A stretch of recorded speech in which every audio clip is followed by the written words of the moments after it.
अंडभक्तांनो, तुमचा प्रामाणिक दंडकरी गोतस्कर निघाले. गोतस्कर हा त्याचा रिपोर्ट. महाराष्ट्र पोलिसांनी 10 मार्च 2022 ला रेम्बल ॲग्रो फूड्सचा एक ट्रक पकडला सिंहगड कॉलेजच्या जवळ. त्याचा नंबर होता NL01 AB 5853, ज्याच्यामध्ये बीप होतं, म्हणजेच गाईचं मांस होतं. ही कंपनी बीजेपीचा इमानदार नेता नितीन गडकरीची आहे. हे मी कशाला म्हणू, हे म्हणत आहे हा कारवांचा 34 पानाचा रिपोर्ट, जो आता गायब आहे इंटरनेटवरून. शॉक बसला ना अंडभक्तांनो, पण खरंय हे तुमचा नेता गोतस्कर आहे.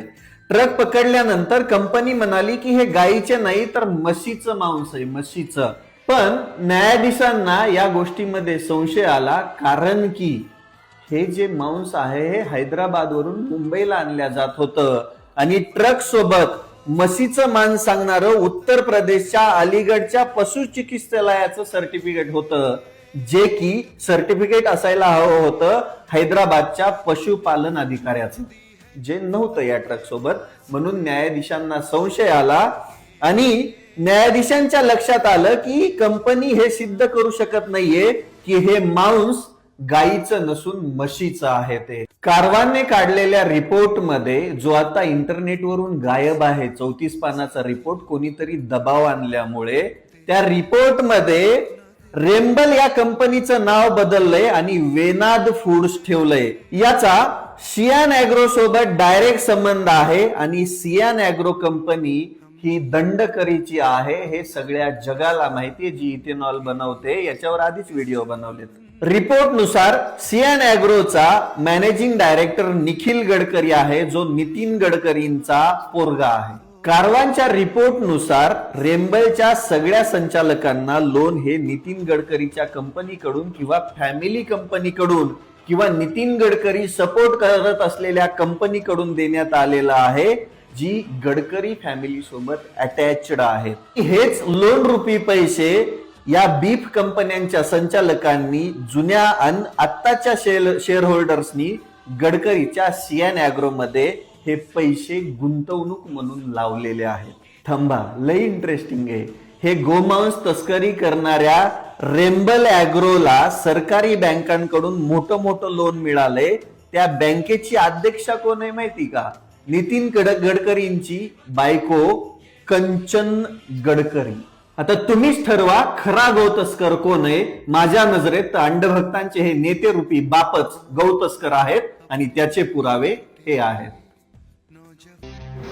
तर मंडळी, ह्या आहेत रविराज साबळे. रविराज साबळे यांनी नितीन गडकरी यांच्यावरती गंभीर असे आरोप केलेले आहेत आणि त्यांना चक्क गोमांस तस्कर म्हटलेलं आहे. बघूयात ते काय म्हणतात. तर मंडळी, ह्या आहेत रविराज साबळे.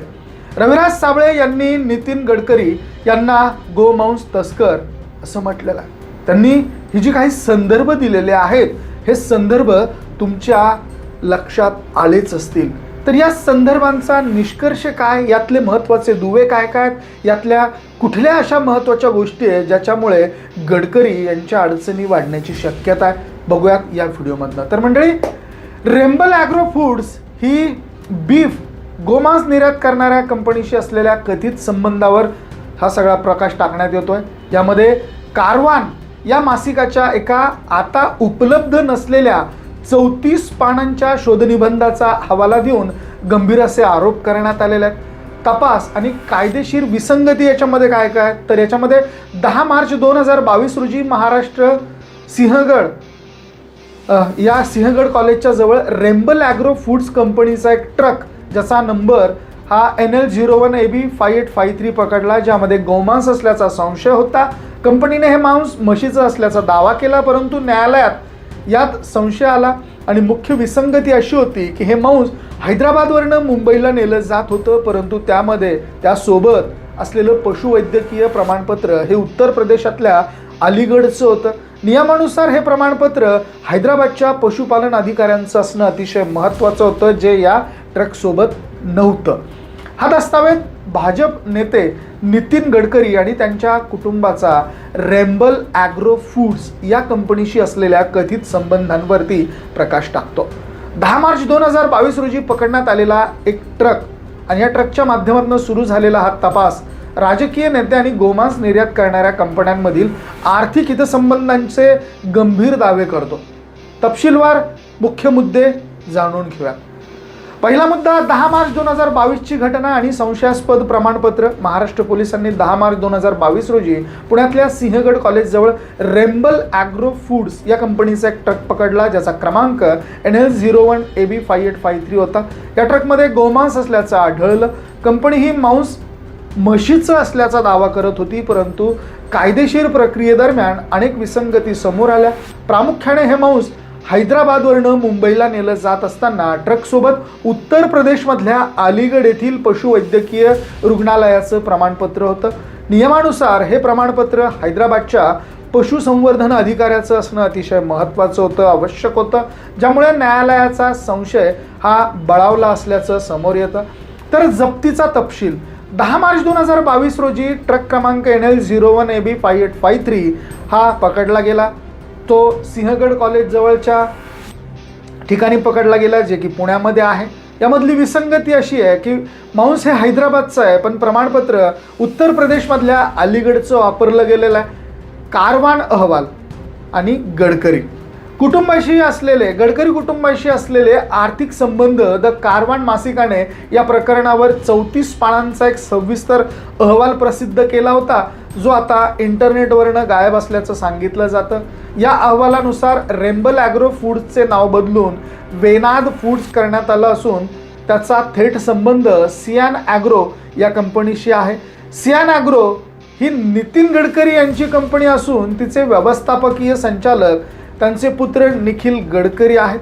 धक्कादायक बाब म्हणजे रेम्बल ॲग्रोच्या संचालकांना गडकरी कुटुंबाच्या किंवा त्यांच्याशी संबंधित कंपन्यांकडनं कर्ज देण्यात आले होतं आणि हेच पैसे पुन्हा गुंतवणूक म्हणून गडकरींच्या सियान ॲग्रोमध्ये वळवण्यात आले होते.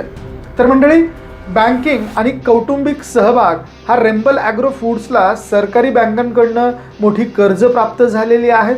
या संदर्भात असा दावा करण्यात आला आहे की ज्या बँकेने हे कर्ज दिलं त्या बँकाच्या अध्यक्षा ह्या नितीन गडकरी यांच्या पत्नी कांचन गडकरी आहेत आणि या पुराव्याच्या आधारे गोमांस तस्करी करणाऱ्या कंपन्यांना राजकीय आणि आर्थिक संरक्षण मिळत असल्याचा आरोप करण्यात आलेला आहे. तर कथित व्यावसायिक साखळी ही कशा प्रकारे येते बघा. रेम्बल ॲग्रो बीफ निर्यात करणारी कंपनी, कर्ज आणि गुंतवणूक सियान ॲग्रो, जी निखिल गडकरी हे त्या कंपनीचे MD आहेत. बँकिंग सहाय्य कांचन गडकरी, ज्या बँकेच्या अध्यक्ष आहेत. तर महत्त्वाचा डेटा, घटनेची तारीख 10 मार्च 2022, ट्रक क्रमांक NL01AB5853, अहवालाची व्याप्ती 34 पानांचा कारवान अहवाल, जो सध्या इंटरनेटवरती उपलब्ध नाही आहे. महत्त्वाची पदं, निखिल गडकरी MD सियान ॲग्रो, कांचन गडकरी बँकेच्या अध्यक्षा. तर मंडळी, निष्कर्ष या सगळ्या गोष्टींचा काय, तर हा दस्तावेज राजकीय नेते आणि मांस निर्यात उद्योगातील संशयास्पद आर्थिक देवाणघेवाणीवर गंभीर प्रश्न उपस्थित करतो. पुराव्यांच्या आधारे रेम्बल ॲग्रो आणि गडकरी कुटुंबातील व्यावसायिक संबंध हे केवळ योगायोग नसून एक नियोजित साखळी असल्याचं सूचित केलं गेलेलं आहे. तर या संपूर्ण प्रकरणामध्ये गडकरी आणि त्यांचे पुत्र यांचा मोठ्या प्रमाणावर सहभाग असल्याचं या माध्यमातून रविराज साबळे हे अधोरेखित करून आपल्याला सांगत आहेत. तर मंडळी, याबद्दल तुमचं मत काय, तुम्हाला काय वाटतं, कमेंट करून अवश्य कळवा. व्हिडिओ आवडला असेल तर शेअर जरूर करा. बघत रहा राजकीय समाचार. धन्यवाद.